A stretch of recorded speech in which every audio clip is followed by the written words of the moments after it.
Bismillahirrahmanirrahim. Assalamualaikum warahmatullahi wabarakatuh.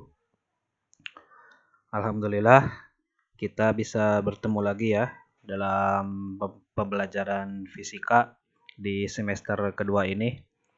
Jadi ini adalah pertemuan perdana kita ya untuk membahas atau mulai masuk membahas materi.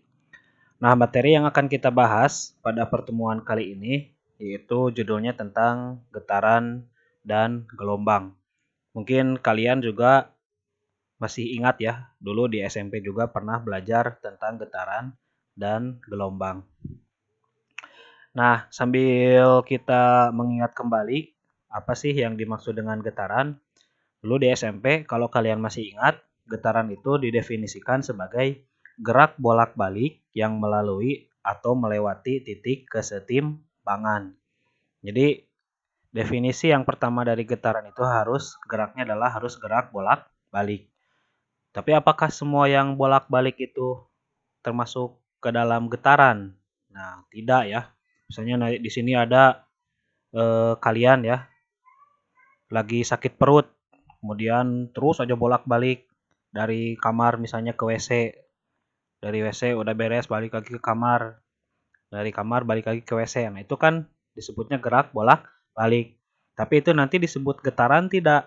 Nah, ada lagi syarat yang satunya bahwa yang disebut getaran itu selain geraknya harus bolak-balik, dia juga harus melewati nanti ada yang disebut titik kesetimbangan. Nah, seperti apa Pak contohnya? Kira-kira, nah ini ya contoh yang sudah umum. Ini ada bandul yang bergerak bolak-balik. Kemudian contoh yang kedua, misalnya ada beban yang digantungkan di pegas. Ini juga sama. Lihat, bandulnya kan bolak-balik dari A ke C, dia balik lagi ke A. Terus aja seperti itu ya. Kemudian ini juga pegas, bolak-balik, naik, turun ya, dari atas ke bawah, dari bawah ke atas terus aja. Nah, sekarang apa Pak yang disebut titik kesetimbangan itu atau mana? Kita ambil contoh yang ini saja ya, biar mudah, yang bandul. Nah, yang disebut titik kesetimbangan itu, ini di sini adalah titik B. Jadi maksudnya, titik kesetimbangan itu, kalau misalnya bandulnya itu nanti berhenti, tidak bergerak ya, atau sebelum digetarkan, dia kan pasti otomatis ada di bawah di sini ya.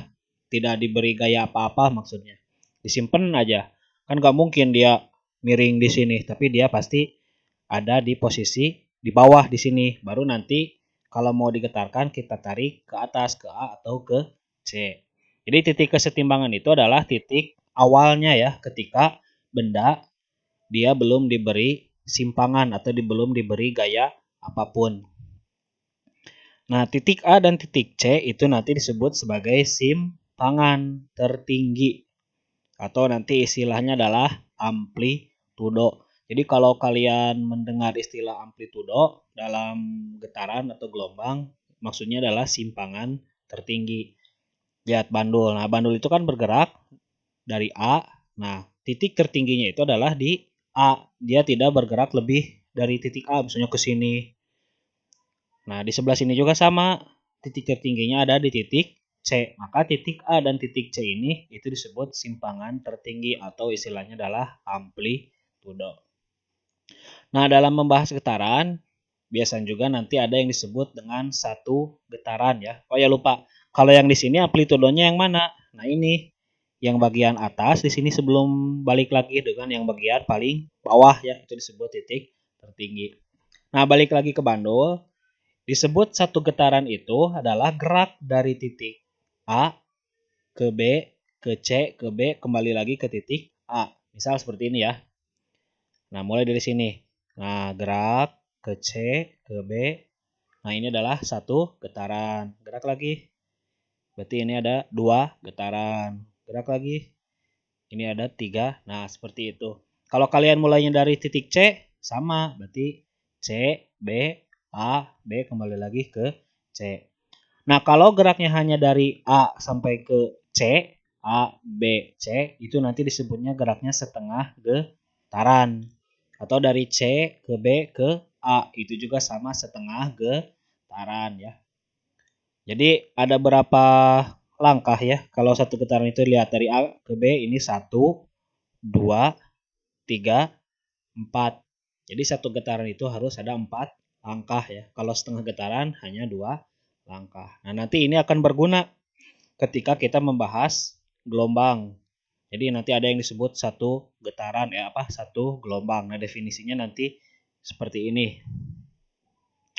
Nah, sekarang bagaimana jika benda yang bergetar tadi kita tempatkan dalam medium yang bergerak? Misalnya seperti ini. Nah, misalnya ini pegas yang bergetar, kemudian pegasnya dikasih pensil misalnya. Kemudian pensilnya berada dalam kertas yang bergerak kira-kira seperti ini.